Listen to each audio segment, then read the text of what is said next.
they were just going to run away with it, but they got back into it. What's the key to you guys finding ways to put teams like this with it? You know, we're pretty scrappy.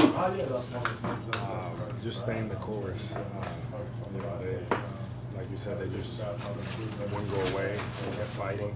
And, I think that start of the fourth quarter, that group that was out there was huge for us. They were able to build that lead, and once the rest of us were able to get in there, we were able to, close the game. When we think about Aaron Bays and Marcus Smart, you automatically think of Davis, but obviously they had a three-ball going to the grab. Those are your splash players. How important is it for those guys to impact the game at both ends? Well, it's very important, and it's nice to see them get rewarded on the offensive end. They work really hard on defense, sacrificing their body all the time. And I know Baines and Smart, they both work extremely hard shooting the ball and being in those positions. And tonight was one of those nights that we needed everyone. You've been on a nice roll for I think you've had 6 in a year, I think the last 3. What's been the key to you being able to impact the game at a high level, scoring-wise and on the glass? Yeah, I think I'm playing more in the paint area. As opposed to being more on the perimeter, so that's allowing me to be by the basket, get some rebounds, and get that going. And you seem to be really fired up here. I know you picked up the tech, which is weird, seeing you pick up the tech, because I think you're hitting that, and I think you're letting the referee know that. What's kind of got you fired up so much lately?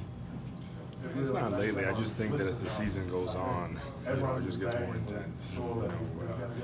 Teams trying to separate from one another, trying to establish yourself, and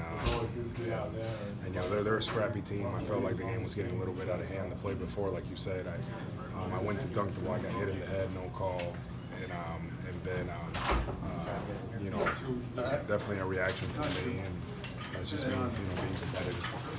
What does it do for you guys when you're blocking shots like that? And if you're not getting a rhythm, don't worry about it. I'm always just trying to impact.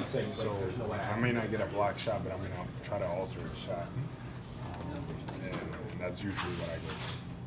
As a team, you guys had 16 of them, just kind of from all corners. Well, they kept on going to the basket, but that's what they do. We knew coming in that they attacked the paint. Keep going in, and our guys, I think we all did a good job of really, waiting to the last second to impact the ball, and we had some success with that. They played some zone against you already this season, but not quite this much. What are the challenges of it, and what do you guys have to look for to attack it? Yeah, I mean, we just need to, I feel like we did a good job moving the ball, try to kind of get us to be stagnant out there.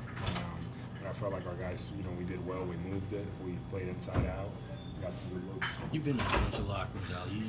As first 2, 3, 4 weeks before the trade deadline, all types of rumors are out there. What's the key to keeping the locker room from just kind of tuning that noise out and just not allowing it to affect the group? Yeah, I just think that we just need to focus on what's in front of us, and those things are always going to be there. And the best thing is to kind of not read or get into all that stuff. So, take it game to game, and just focus on our team and on our group, as hard as that may be. Is it tricky with a young group to kind of get them to understand that? Very tricky. Because the tendency is to go into all the social media stuff and do that. But I hope that we as a group just keep focusing on each game. I feel like tonight our focus was really good, and those things are going to happen. That's the nature of the business, and you just never know. So you just have to focus on what you can control and just move on. Thank you, Al. Thanks, Al.